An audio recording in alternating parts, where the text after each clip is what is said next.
Alors depuis plus de 2 mois, les Gilets jaunes manifestent dans le centre de Toulouse, l'une des plus fortes mobilisations en France. Seulement depuis des semaines, chacune de ces manifestations s'achève par de la casse. Alors, les chiffres des dégâts annoncés s'élèveraient à plus de 3 millions d'euros. Et cette semaine, l'Assemblée nationale a examiné un projet de loi pour lutter contre ce phénomène et ses protagonistes. Alors, parmi les mesures évoquées cette semaine, un chichier pour identifier les casseurs, on va y revenir, mais d'ores et déjà, pour bien savoir de quoi on parle, est-ce qu'on connaît leur profil, s'il y en a un, Didier Martinez ?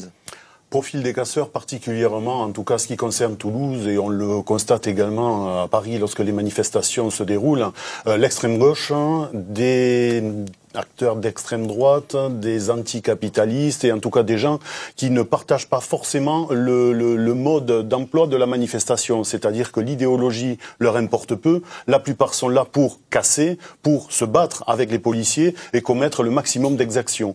Donc la thématique de la manifestation est quasiment secondaire et ces gens-là sont vraiment là. Le parquet de Toulouse a fait cette semaine un bilan sur les interpellations. En fait, les personnes condamnées ont souvent pas de casier, ou des casiers anciens, n'étaient pas justement des gens d'extrême droite ou d'extrême gauche.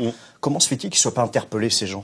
Alors, parce que ceux qui justement se consacrent à cette activité avec l'opportunité de manifestation sont assez habiles et malins pour très vite s'effacer du dispositif. Et évidemment, ne reste que des personnes un peu plus vulnérables qui se font facilement interpeller et ne comprennent pas toujours les enjeux de certains mouvements de foule, de certaines actions, et n'ont pas souvent l'initiative de se soustraire justement aux violences lorsqu'elles interviennent. Par rapport à ça, et par rapport au fait aussi qu'on dise c'est les policiers qui, entre guillemets, la violence légitime la violence utilisée par la force publique, elle est proportionnelle à la violence qui leur est opposée et qui se déroule dans ces manifestations. Il faut savoir qu'à Toulouse, il y a des centaines de manifestations toute l'année qui se passent parfaitement, où il n'est suscité aucune violence, où on ne déplore aucun affrontement ni blessé. C'est ce que dit Claire Dujardin, c'est-à-dire il y a des professionnels du maintien de l'ordre, CRS mobile, ils font bien le job, si j'ai bien compris. Par contre, BAC, brigade d'intervention, les BAC, c'est pas leur vocation, c'est l'interpellation, le flagrant délit, pas forcément le maintien d'ordre en situation de manifestation. Est-ce que ça pose pas un problème opérationnel, de doctrine d'utilisation, d'avoir des BAC qui sont trop souvent employés sur du maintien de l'ordre ? Absolument pas, puisque ce maintien de l'ordre se traduit, dégénère en ce qu'on appelle violence urbaine. Et dans le cadre des violences urbaines, les compagnies de CRS ou les forces mobiles habilitées pour gérer le maintien de l'ordre n'ont pas la vocation ni la possibilité de procéder à des interpellations. Et à ce titre, les unités locales, les BAC ou toutes les unités LEDAR à Paris, sont là pour interpeller et pour procéder justement à de la riposte au contact. Parce que la violence est telle, depuis ces dernières manifestations, qu'on est obligé de riposter non plus... la violence, elle est opposée par les forces de l'ordre parce qu'elle est reçue, elle est initiée par les manifestants et par les casseurs. Attendez, je vais terminer mon propos. Tout simplement pour vous dire que il faut bien entendu, avant de procéder aux interpellations, protéger et assurer par rapport aux biens, par rapport aux manifestants et par rapport aux forces de l'ordre leur protection et surtout être en capacité de procéder à des interpellations dans les meilleures conditions possibles. Il faut protéger tout le monde et arriver sans les moyens lacrymogènes, parce que lacrymogène avec des foulards, avec des protections, c'est complètement inutile. On est vraiment dans un contexte qui est en marge de la manifestation. Il faut du moyen autre. Donc les LBD, les fameux flashballs. Notamment les LBD qui permettent une certaine opposition des forces de l'ordre et procéder à ces interpellations. Voilà. Est-ce que vous trouvez normal, hier à la manifestation, il était à peu près 17h30, il y avait des personnes qui circulaient dans les rues piétonnes, qui faisaient leurs courses, les commerces étaient ouverts, rue Gambetta, il y a une vingtaine de personnes de la BAC et des brigades d'intervention qui ont jeté toutes ces grenades de désencerclement sur la population.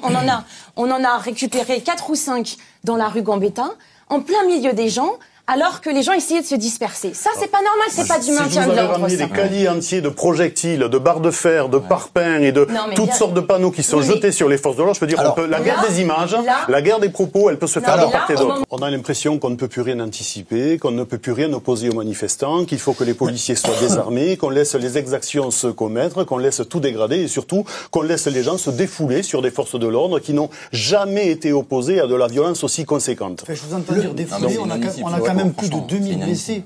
côté. Mais il y a 1000 blessés côté policiers également. 18, et je peux vous dire que de toute manière, tous ces policiers qui depuis 10 semaines consécutives sont rappelés et travaillent le week-end, ils seraient bien mieux chez eux avec leur famille que d'être sur du maintien de l'ordre. Donc de là à penser qu'ils sont là pour justement se défouler sur des manifestants, je peux vous dire que les instructions qui leur sont données, c'est que les choses se passent le mieux possible, qu'ils arrivent à préserver l'intégrité physique eux-mêmes en intervenant, des manifestants qui sont là réellement pour faire passer un message qu'ils veulent adresser au gouvernement et surtout protéger les commerçants, les riverains et toute la population. Donc, en ce sens, c'est leur rôle. Vous savez, la difficulté, vous l'avez dénoncé tout à l'heure, c'est de faire la démonstration de la preuve. Et vous avez beau interpeller des individus qui, effectivement, ont commis des exactions devant les personnels qui ont été interpellés parce qu'ils lançaient des projectiles, au moment où ils sont présentés et où il faut alimenter la procédure, on a les pires difficultés parfois à faire la démonstration d'une preuve concrète. Et c'est comme ça qu'on a effectivement des relax. Donc, tout ce qui peut amener en amont ou au cours de l'enquête et même les nouvelles lois à disposition de la justice et de la police, ça sera positif. Mais Claire Desjardins soulevait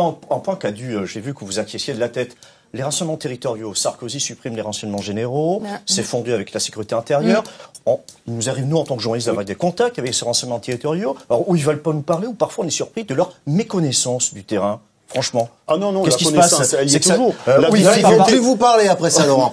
Mais techniquement, pour en revenir au fichier, est-ce qu'il y a besoin d'un fichier ou est-ce qu'il y a d'ores et déjà comme Non, il est absolument nécessaire de l'alimenter, ce fichier. Toutes les personnes qui auront été contrôlées ou interpellées à l'occasion de manifestations, il vaut mieux faire en sorte qu'ils ne soient pas là la fois d'après pour alimenter encore les 500 à 600 individus qui s'agrègent à une... Il y aurait une Non, absolument pas. On protège la population, on protège ceux qui manifestent. Cette loi va être utilisée comme en 1970 et comme pendant l'état d'urgence, elle va être utilisée contre les syndicalistes, contre les écologistes, contre les gilets jaunes. C'est pour préserver bien entendu, c'est ce qui se passe dans la pratique. À rétablir l'ordre public. Pendant l'état d'urgence, c'était ça. Ce qui se passe sur les manifestations de nos jours n'est accepté par personne. Et vous comprenez bien que la violence qui est opposée, inédite d'ailleurs, pour les forces de l'ordre et dans tout le contexte qui se passe. À chaque fois, on dit que c'est inédit la violence. Elle a toujours existé cette violence dans les manifestations.